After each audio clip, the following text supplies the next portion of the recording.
29 جولائی 2025 دینی و اصلاحی فسر مجلس عارف باللہ حضرت اقدس حضرت شاہ فیروز عبداللہ میمن صاحب دامت برکاتہم، بامقام مسجد اختر نزد سندھ بلو سوسائٹی، گلستانی جور، بلاک 12، کراچی۔ بسم اللہ الرحمن الرحیم، نحمدہ و نصلی علی رسولہ الکریم۔ حضرت حکیم الامت مجدد ملت حضرت مولانا شاہ اشرف علی تھانوی صاحب رحمۃ اللہ علیہ کے ملفوظات ہیں۔ اہل باطل اور اہل حق کا فرق۔ ارشاد فرمایا کہ اہل باطل اور اہل حق کے مذاق کے طبعی میں زمین آسمان کا فرق ہے۔ ایک صاحب کانپور سے میرے پاس آئے تھے۔ یہ وہ صاحب تھے جو مجھ کو اور ہماری ساری جماعت کو گالیاں دیا کرتے تھے۔ کانپور کے بلوے میں بھی ماخوذ تھے۔ یہ صاحب مجھ سے سفارش کرانا چاہتے تھے۔ میں نے سفارش لکھ دی۔ میرے ایک دوست وہاں پر تحقیقات کے لیے مقرر تھے۔ میں نے ان کو لکھ دیا کہ واقعے کی حقیقت کو معلوم کرنے کے بعد جو عقلاً اور نقلاً مسئلہ ہے تو وہ کریں۔ مطلب یہ کہ بدون تحقیق زیادتی نہ ہو۔ اس وقت یہ خیال پیش نظر ہو گیا کہ بے بس ہیں، بیچارے ہیں، اور ایسے وقت اکثر یہی خیال آ جاتا ہے۔ بس یہ فرق ہے اہل باطل اور اہل حق میں۔ اہل باطل کو تو ایسے موقع پر انتقام کا انتظار رہتا ہے، اور اہل حق ڈرتے کہ یہ وقت انتقام کا نہیں۔ اہل حق قدرت کے وقت تو نرم ہوتے ہیں اور عدم قدرت کے وقت غصہ آتا ہے، اور اہل باطل اس کے برعکس ہیں۔ آپ دیکھ رہے ہیں کہ کتنے عرصے سے اس کو بیان ہو رہا ہے، آدمی کسی کو حقیر نہیں سمجھنا چاہیے۔ اور آج کل کے جو حالات ہیں تو کل بھی پرسوں بھی کل دو آدمیوں کو سمجھایا تھا کہ بھائی بیت میں جلدی نہ کریں، نہ آپ جلدی کریں نہ ہم جلدی کریں، اتنا بڑا نقصان ہوتا ہے باطن کا کہ وہ سوچ بھی نہیں سکتا، اتنا بڑا نقصان۔ پہلے پہچان لگائیں، مناسبت نہیں ہوگی تو فائدہ ہی نہیں ہوگا۔ یہ ایسے ہے جیسے محمد علی کے لیے باکسر کو بلٹ چاہیے، اور بلٹ میچ ہو رہا ہے مزدور کا، اور وہ کہے کہ مزدور کا بلٹ نہیں چڑھواؤں گا، مجھے تو کسی مشہور شخصیت کا بلٹ چاہیے، تو مرے گا۔ تو اسی طرح آنکھ سے آنکھ ملی، دل سے مگر دل نہ ملا، عمر بھر ناؤ پر بیٹھے رہے مگر ساحل نہ ملا۔ تو اس وجہ سے کل بھی کسی کو ذہن میں ہوگا، ایک صاحب آئے 12 سال حضرت والا رحمۃ اللہ علیہ، شیخ العرب العجم عارف باللہ حضرت مولانا شاہ حکیم محمد اختر صاحب رحمۃ اللہ علیہ گئے ہوئے 12 سال ہو گئے ہیں، تو کہنے مجھے آپ سے بیعت کرنا ہے۔ ایسی باتیں بیان میں کی جاتی ہیں، سب کے سامنے نہیں۔ اب وہ کیونکہ پریشان ہو جاتا، میں نے کہا آپ مسجد میں چلیں پھر بات کرتا ہوں۔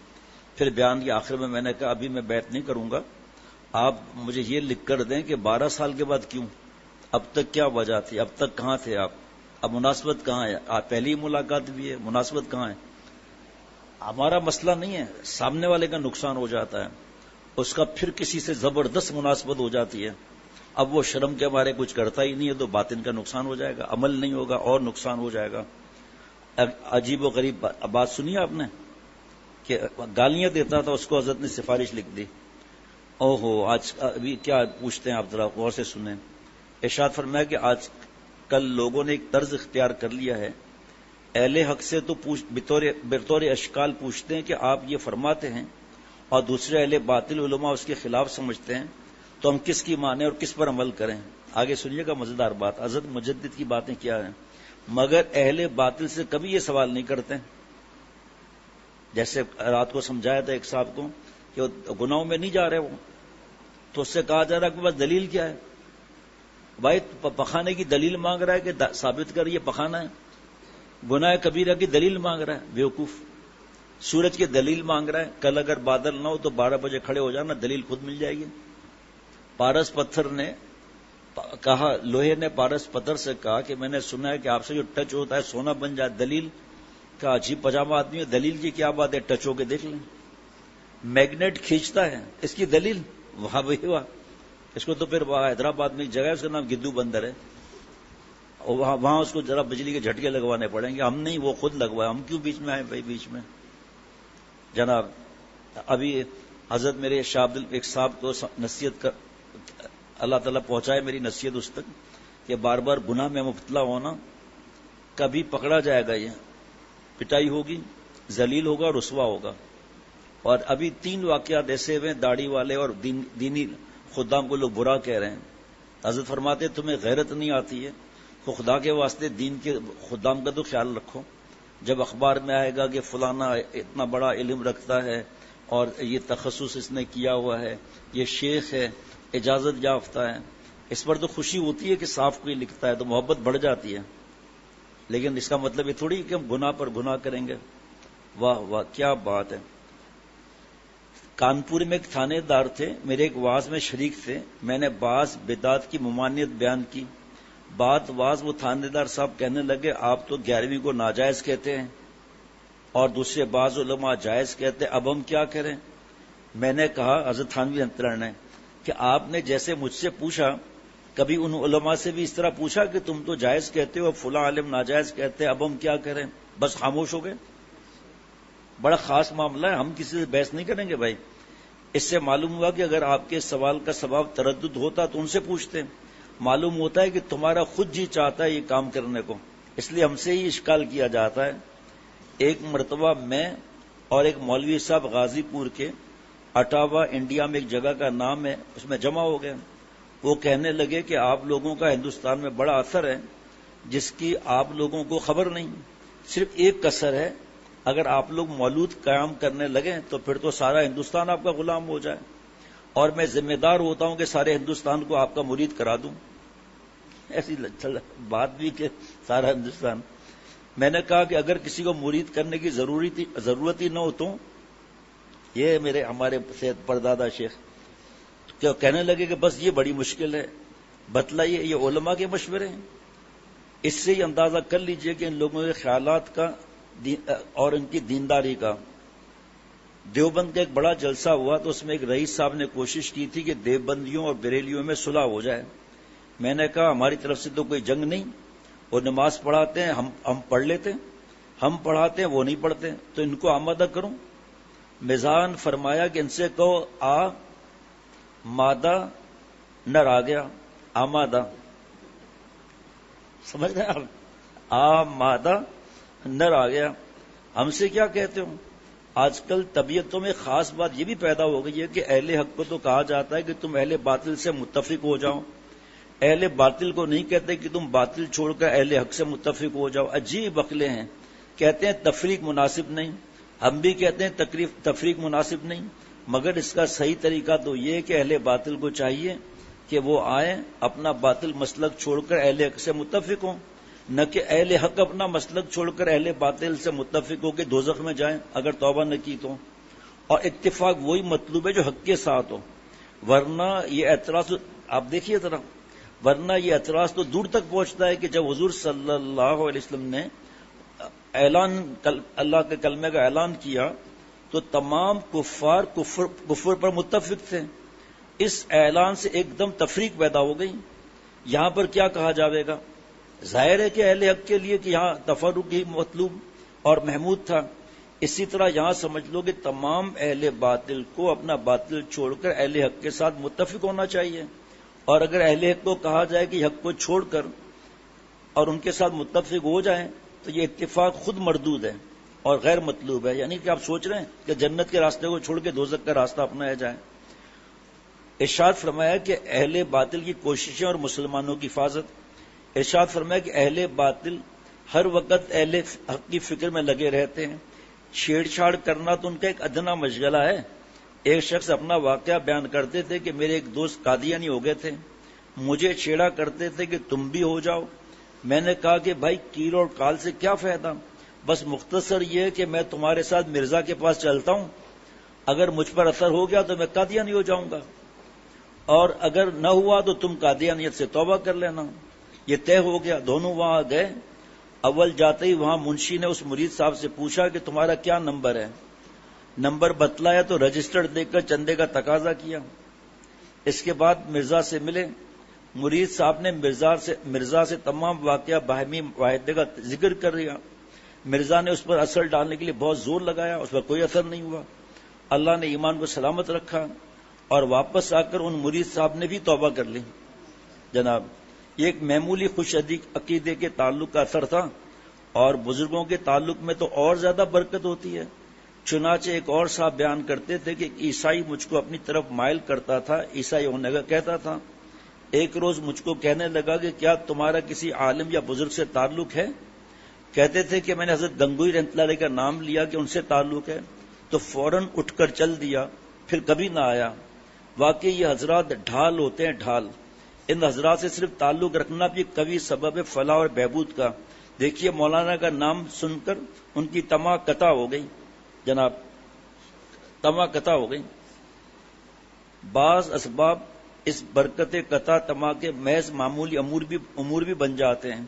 چنانچہ میں نے ایک جگہ واعظ میں کہا تھا، اس کا نام واعظ کا محسن اسلام ہے کہ گائے کا گوشت کھانا مت چھوڑو، جب تک تم اس کو کھاتے رہو گے کوئی تم کو شدھی کرنے ہندو بنانے کی ہوس نہ کرے گا۔ چنانچہ اسی کے قریب ایک گاؤں والوں کو شدھی ہونے پر رضامند کر لیا گیا تھا۔ وہ لوگ واعظ میں بھی آئے تھے اور واعظ کے بعد آنے والوں کو گائے کے گوشت کا پلاؤ کھلایا گیا۔ بس اسی روز دونوں جانب سے ہندوؤں سے مایوسی ہو گئی۔ اس لیے میں کہا کرتا ہوں کہ ہندوؤں میں گائے ذبح کرنا شعار اسلام سے ہے، اس کثرت سے اس کا گوشت کھانا موجب اجر ہے۔ جب ہندوستان میں بھائی اللہ والوں سے تعلق کا معمولی بات تھوڑی ہوتی ہے، اللہ تعالیٰ اللہ والا بننا آسان تھوڑی ہے۔ اگر آسان ہوتا میں بھی اللہ والا بنا ہوا ہوتا۔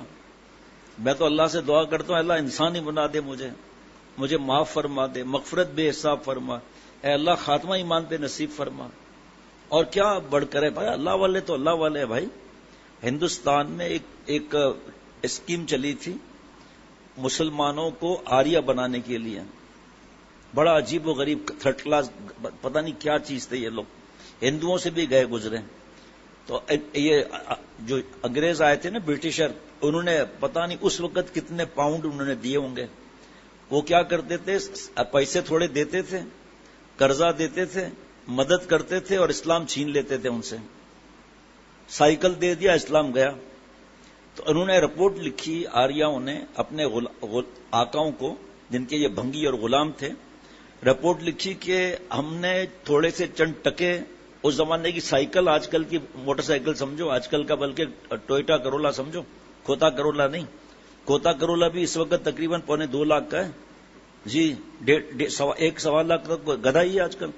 جب ماریشس میں جانا ہوا تو بیانات کے دوسرے دن انہوں نے کہا آپ کو چل کے چڑیا گھر کی سیر کرائیں۔ میں نے کہا یار میں جانوروں کو دیکھنے تھوڑی آیا ہوں، اس نیت سے آتا ہوں کہ اللہ دین کی کوئی محنت قبول کر کے مجھے معاف کر دیں۔ میں نے پوچھا چڑیا گھر میں ہے کیا؟ تو کیا یہ چڑیا جن کو لفٹ نہیں کراتے نا، وہاں چڑیا گھر میں یہ چڑیا ہیں، یہ امپورٹ کرتے ہیں یہ کہیں سے۔ اور میں نے اور کیا ہے، کہا وہ گدھا ہے۔ میں نے کہا ہیں چڑیا گھر میں گدھا کہاں، بہت بڑی بات ہے گدھا وہاں پر۔ میں نے کہا آپ ایسا کریں، آپ پاکستان سے گدھے امپورٹ کریں، میں ایکسپورٹ کروں گا اور ریبیٹ بھی ملے گا مجھے، تو فائدہ ہو جائے گا۔ ایک گدھا 50,000 کا ہے۔ تو جب میں یہاں پر آیا تو میں نے یہ بیان میں جیسے بھی بتایا، تو بیان کے ختم کے بعد ایک بلوچ نے کہا ارے شیخ تم کو پتا نہیں ہے آج کل گدھا 75,000 کا ہے۔ تو ابھی چند ہفتہ پہلے میں نے جب یہ بات کی، یا 2 مہینے پہلے، پھر ایک بلوچ سے شیخ ابھی گدھا 1 لاکھ سے زیادہ کا ہے۔ تو انہوں نے رپورٹ لکھی، غور سے سننا، پہلے قرآن پاک کی آیت سن لیں، اتقوا اللہ وکونوا مع الصادقین، اے ایمان والو اللہ سے ڈرو۔ اس وقت تو 15 منٹ کا بیان ہوتا ہے، بس 2 منٹ باقی بچے۔ اے ایمان والو اللہ سے ڈرو، گناہ چھوڑو، میرے پیارے دوست بنو۔ کیسے بنو گے؟ وہ کونوا مع الصادقین۔ اس مختصر آیت پر 520 صفحات کی کتاب ہے قرآن پاک کی، اور آیتیں اور احادیث مبارکہ۔ اور بعض بیچارے سادے کہتے ہیں اللہ والے ہیں ہی نہیں، سچے ہیں ہی نہیں۔ میرے دوست اللہ فرمائے حکم دیں ان سے رہو اور وہ نہ ہو۔ بابا کہے کہ روز آپ فریج سے آپ روز دودھ کی بوتل ایک نکال کر پی لیا کرو، آپ کے ایگزام نزدیک ہے، بادام پستے والی۔ اب بیٹے نے فریج کھلا، بوتل ہے ہی نہیں، فریج کو ہے ہی نہیں بوتل، تو کہا جائے گا بابا ظالم ہے، اللہ ظلم سے پاک ہے۔ اللہ فرمائے سچے کے ساتھ سچے پیدا نہ کریں، قیامت تک ہوں گے۔ ہماری طلب نہیں ہے، اللہ تعالیٰ کا احسان ہے جس رب نے 1991 میں شیخ العرب العجم سے جوڑا، جس کو دنیا کے آج بھی بڑے بڑے مفتی اعظم فرماتے ہیں کہ سچے اللہ والے تھے، ولیوں کے سردار تھے۔ تو میں عرض کر رہا تھا، سنیے ایک ہی بات سنا کر پھر ختم کرتا ہوں، کہ انہوں نے رپورٹ لکھی کہ جس کو ہم نے سائیکل دی، زیادہ پیسے دیے، کم پیسے دیے اور اسلام چھوڑ دیا. لیکن کچھ لوگوں کے پاس بڑی تعداد میں ہم ان کے پاس گئے اور ان کو سائیکل سے بھی زیادہ پیسے دیے. انہوں نے ہمیں جوتے مارے اور پتھر مارے اور ڈنڈے مارے.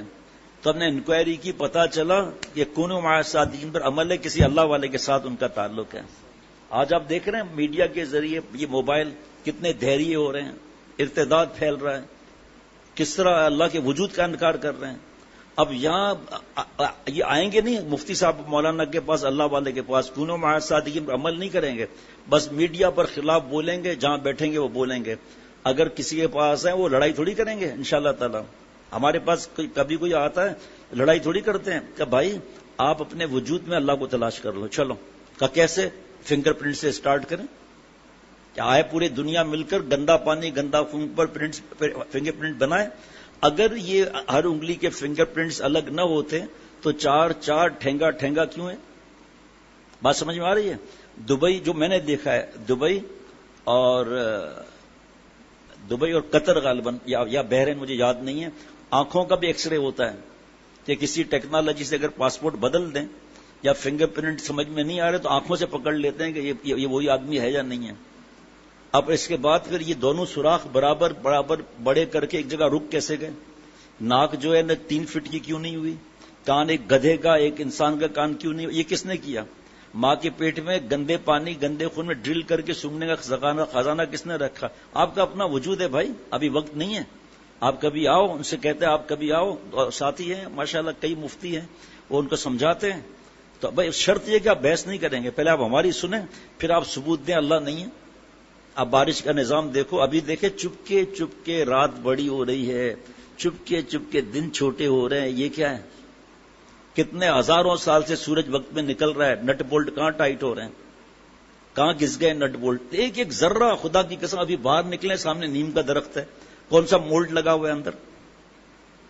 ہاں کون سا مولڈ لگا ہوا ہے؟ انجیکشن مولڈنگ مشین لگی ہوئی ہے یا بلو مولڈنگ مشین لگی ہوئی ہے جی؟ ناریل کے اندر شاید بلو مولڈنگ لگی ہوئی ہے اور اندر سے پانی پتہ نہیں کہاں سے آ گیا. کیا اللہ کا رزق کھاتے ہیں؟ بھائی تو ایسی بات بتا جو اللہ نے پیدا نہیں کی ہو, پھر تو کھاتا کیوں ہے؟ بھوکا رہے 24 گھنٹے کے تو نانی یاد آ جائے گی, پھر کہے گا اللہ رزق دے دیجئے. اور بارش کا پانی خود پانی پیتے ہو, منرل واٹر, یہ لیکن اب قسمت بدبختی ہے. اللہ تعالیٰ ہم سب کا بخت اچھا کرے. اور بھائی یہ بری صحبت انسان کو مار دیتی ہے. اللہ کے وجود کا انکار کرنا, اچھا پیدائش کا وجود کا کوئی پیدائش کا پروسیس کا کوئی انکار کر سکتا ہے؟ مرنے کا کوئی انکار کر سکتا ہے؟ میں نے تو اب آپ جب ہم پیدا ہوئے تھے ہمارے دانت تھے, اب کبھی کوئی ایک بات پر مطمئن ہو جاتا ہے, کبھی 2 بات پر. یہ کٹر کس نے بنایا؟ یہ ڈرل کس نے بنایا؟ یہ گرائنڈر کس نے بنایا؟ یہ کنویئر بیلٹ کس نے بنایا؟ پھر یہ کھایا اور بدبو والا کیسے نکلا؟ اس کو آپ کی ٹیکنالوجی اس کو بند کر دے, گندی ہوا کو خوشبو والا نکلے ایئر فریشنر کی طرح. کرو نا اس کو, آواز کو کنورٹ کرو تاکہ بات خراب نہ ہو بیوی کے سامنے. لاؤ ٹیکنالوجی نا بھائی. ہاں طوفان آتا ہے اس کو روک نہیں سکتے, ٹیکنالوجی لاؤ. آگ کیلیفورنیا لاس اینجلس میں اور آسٹریلیا میں جو آگ لگی روک کر دکھاؤ. یہ بارشیں جو ابھی آئی ہیں اس کو روک کر دکھاؤ, ہوا کو روک کر دکھاؤ.